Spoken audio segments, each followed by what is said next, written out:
Guys, it's me Rahul. അപ്പോൾ agritech ചാനലിൻ്റെ പുതിയൊരു വീഡിയോയിലേക്ക് ഏവർക്കും സ്വാഗതം. അപ്പോൾ ഇന്നത്തെ വീഡിയോ നമ്മൾ കരനെൽ കൃഷിയുടെ 2 വീഡിയോ ഇട്ടിരുന്നു. അതിൻ്റെ ലാസ്റ്റ് പാർട്ടാണ് ഇന്ന് പോസ്റ്റ് ചെയ്യുന്നത്. അപ്പോൾ ഇന്നത്തെ വീഡിയോ ഇപ്പോൾ നമ്മളൊരു വിചാരിച്ചേക്കാളും ഒരു 3-4 മാസം എടുത്തു ശരിക്കും നമ്മൾ കരനെല്ല് കൊയ്യാനായിട്ട്. എങ്കിലും മഴയൊക്കെ ഉണ്ടെങ്കിലും കുറച്ച് കേട് വന്നെങ്കിലും വലിയ മോശമില്ലാതെ നമുക്ക് കിട്ടി. എങ്കിലും ഒരു പരീക്ഷണം എന്ന നിലയിൽ നല്ല ഒരു വിജയകരമായി നമുക്ക് കരനെൽ കൃഷി ചെയ്യാൻ സാധിച്ചു. ഞാനൊരു 3 മാസം, അതായത് 90 ദിവസമൊക്കെയാണ് പ്രതീക്ഷിച്ചത്. പക്ഷേ ഒരു 120 ദിവസം അടുത്ത് വന്നു. ദിവസം എടുത്തു കൊയ്ത് നമ്മളെടുക്കാൻ.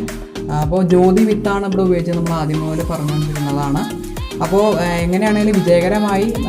എല്ലാവരും സപ്പോർട്ട് ഈ വീഡിയോയ്ക്ക് തരിക. അപ്പോൾ ഇനിയും എൻ്റെ വീഡിയോസ് എല്ലാവരും സപ്പോർട്ട് ചെയ്യുക.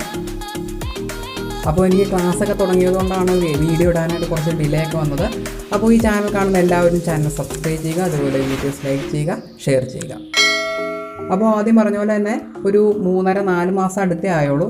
അപ്പോൾ നമ്മൾ നെല്ല് പാകമായി കഴിഞ്ഞ് അത് കൊയ്തെടുത്ത് വെയിലത്തിട്ട് ഉണക്കി മെതിച്ച് നെല്ലായി സൂക്ഷിക്കുകയോ അല്ലെങ്കിൽ കുത്തിച്ച് നമുക്ക് അരിയാക്കുകയോ ചെയ്യാം. അപ്പോൾ പാടത്തെ നെൽകൃഷിയായിട്ട് നമ്മൾ കരനെൽകൃഷി താരതമ്യം ചെയ്യുമ്പോൾ കുറച്ച് ഓവറായിട്ട് പുല്ലുണ്ടാകുന്നുണ്ട്, അല്ലാതെ വേറെ ഇഷ്യൂ ഒന്നും ഉണ്ടാവില്ല. അപ്പോൾ പുല്ല് നമ്മൾ കളയേണ്ട ആവശ്യമുള്ളൂ, അല്ലാതെ വിളവിൻ്റെ കാര്യത്തിലൊന്നും ഒരു കുറവുമില്ല.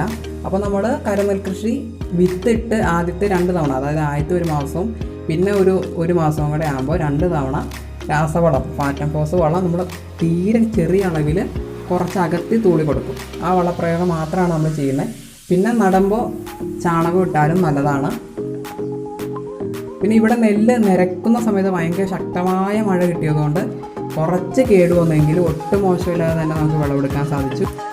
പിന്നെ ശ്രദ്ധിക്കേണ്ട കാര്യം എന്താണെന്ന് വെച്ച് കഴിഞ്ഞാൽ കീടങ്ങളുടെ ശല്യം ഉണ്ടോ എന്ന് നോക്കണം. കീടങ്ങളുടെ ശല്യം ഉണ്ടെങ്കിൽ അതിനുള്ള പ്രതിവിധി ചെയ്യണം, അല്ലെങ്കിൽ പിന്നെ മൊത്തം വെറുതെ ആയിപ്പോകും. കാരണം കീടങ്ങളുടെ ശല്യം വന്നാൽ പിന്നെ നെല്ല് പോയിട്ട് ഒരു സാധനം കിട്ടില്ല, വെറുതെ മൊത്തം ഉണങ്ങിപ്പോകും. പക്ഷേ അങ്ങനെയുള്ള പ്രശ്നമൊന്നും ഇവിടെ വന്നില്ല. അപ്പോൾ നല്ല രീതിയിൽ വിളവെടുക്കാൻ സാധിച്ചു. അപ്പോൾ ഇതുവരെയുള്ള എൻ്റെ എല്ലാ വീഡിയോസും നിങ്ങൾക്ക് ഇഷ്ടപ്പെട്ടു ഞാൻ പ്രതീക്ഷിക്കുന്നു. അപ്പോൾ കരനെൽ കൃഷിയുടെ ഫസ്റ്റ് പാർട്ട് വീഡിയോയും സെക്കൻഡ് പാർട്ട് വീഡിയോയുടെ ലിങ്ക് താഴെ ഡിസ്ക്രിപ്ഷനിൽ കൊടുത്തിട്ടുണ്ട്. അപ്പോൾ നിങ്ങളുടെ അഭിപ്രായങ്ങളും നിർദ്ദേശങ്ങളും എല്ലാവരും കമൻറ്റ് ബോക്സിൽ രേഖപ്പെടുത്തുക. അപ്പോൾ ഇന്നത്തെ എൻ്റെ വീഡിയോ എല്ലാവർക്കും ഇഷ്ടപ്പെട്ടു ഞാൻ പ്രതീക്ഷിക്കുന്നു. നന്ദി, നമസ്കാരം.